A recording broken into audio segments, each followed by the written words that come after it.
তিনটি ক্রমিক স্বাভাবিক সংখ্যার গুণফল 210। দেখেন তিনটা ক্রমিক স্বাভাবিক সংখ্যার গুণফল 210, তাহলে এই দুইটা, এই যে 210, এই 210 কয়টা ক্রমিক স্বাভাবিক সংখ্যার গুণফল? তিনটা।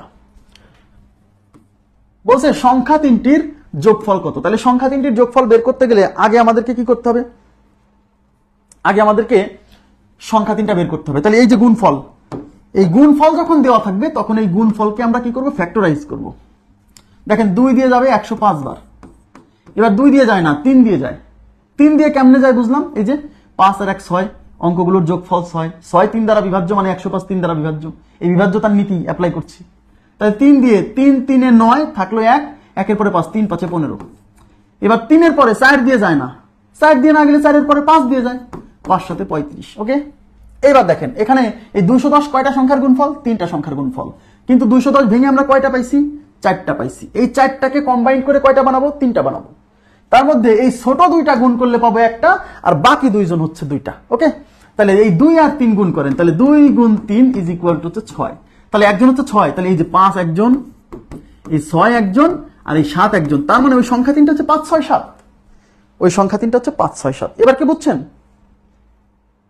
খুবই সিম্পল। বাট যদি ওই যে আপনি x আর একটা x+1 আর একটা x+2 ওইভাবে ধরে করেন, জীবন শেষ হয়ে যাবে কিন্তু অঙ্ক শেষ হবে না, পরীক্ষা শেষ হয়ে যাবে কিন্তু ওই গুণ করা শেষ হবে না কিন্তু। তাহলে সংখ্যা তিনটা হচ্ছে 5 6 7, কিন্তু কোশ্চেনে জিজ্ঞাসা করছে সংখ্যা তিনটার যোগফল। সংখ্যা তিনটার যোগফল, তাহলে সংখ্যা তিনটার যোগফল বের করেন। তাহলে 5 যোগ 6 যোগ 7, 5 আর 6 11, 11 7 18। তাহলে আমাদের কোশ্চেনের উত্তর হচ্ছে 18। এবার ক্লিয়ার কিনা বলেন প্লিজ, কনসেপ্ট ক্লিয়ার কিনা? ওকে, আচ্ছা দেখেন এরকম আরো আছে, এরকম আরো আছে। এগুলো সব বিগত সালে আসা প্রশ্ন, আমি কিছুই বানাই দেইনি। হ্যাঁ, দেখেন এখানে কি বলছে? আচ্ছা এখানে বলছে 4টি ক্রমিক স্বাভাবিক সংখ্যার গুণফল। দেখেন 4টি ক্রমিক স্বাভাবিক সংখ্যার গুণফল 360 হলে তাদের যোগফল কত? তাহলে তাদের যোগফল চাইছে, মানে এখানে সংখ্যা কিন্তু 4টা, এখানে সংখ্যা কিন্তু 4টা।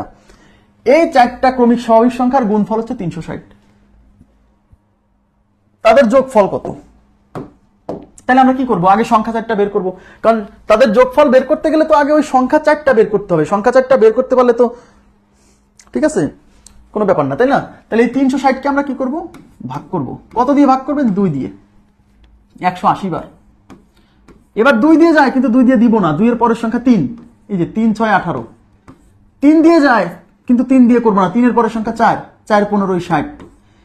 4 এর পরে 5 দিয়ে ভাগ করব, 3 5 15। ব্যাস শেষ। বলবেন যে ভাই লাস্টে 3 আসলো, আসুক, আমি তো 3 দিয়ে ভাগ করি নাই, 3 আসছে পরে, আর তো ভাগ করা যায় না। এবার তাকান, এই 360 কয়টা সংখ্যার গুণফল? 4টি সংখ্যার গুণফল। এই 360 হচ্ছে 4টা সংখ্যার গুণফল। বাট 360 ভেঙে আমরা এখানে কয়টা সংখ্যা পাইছি? এদিকে তাকান, 2টা 3টা 4টা 5টা। 360 ভেঙে আমরা এখানে পাইছি 5টা সংখ্যা। বাট 360 হচ্ছে 4টা সংখ্যার গুণফল। তাহলে এই 5টা সংখ্যাকে কম্বাইন্ড করে আমরা 4টা সংখ্যা বানাবো। বানানোর সহজ উপায় কি? ছোট দুইটাকে গুণ করে একটা পাবেন, আর বাকিগুলো হচ্ছে আরগুলোর কাজ করবে, তাই তো? তাহলে ছোট হচ্ছে 2 আর 3, এই 2 আর 3 গুণ করলে 2 গুণ 3 ইকুয়াল টু 6। তাহলে এই দুইজনকে কম্বাইন করে পাইছেন 6, আর বাকি এই 3 জন হচ্ছে 3টা। তাহলে একটা হচ্ছে 3, একটা হচ্ছে 4, একটা হচ্ছে 5, আর একটা হচ্ছে 6।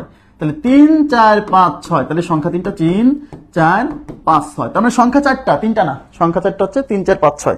এইবার এই সংখ্যাগুলোর যোগফল চাইছে, তাহলে অতএব সংখ্যাগুলোর যোগফল ইজ ইকুয়াল টু 3 যোগ 4 যোগ 5 যোগ 6। 3 আর 4 7, 7 5 12, 12 আছে 18। তাহলে আমাদের এই প্রশ্নের উত্তর হচ্ছে 18। ক্লিয়ার?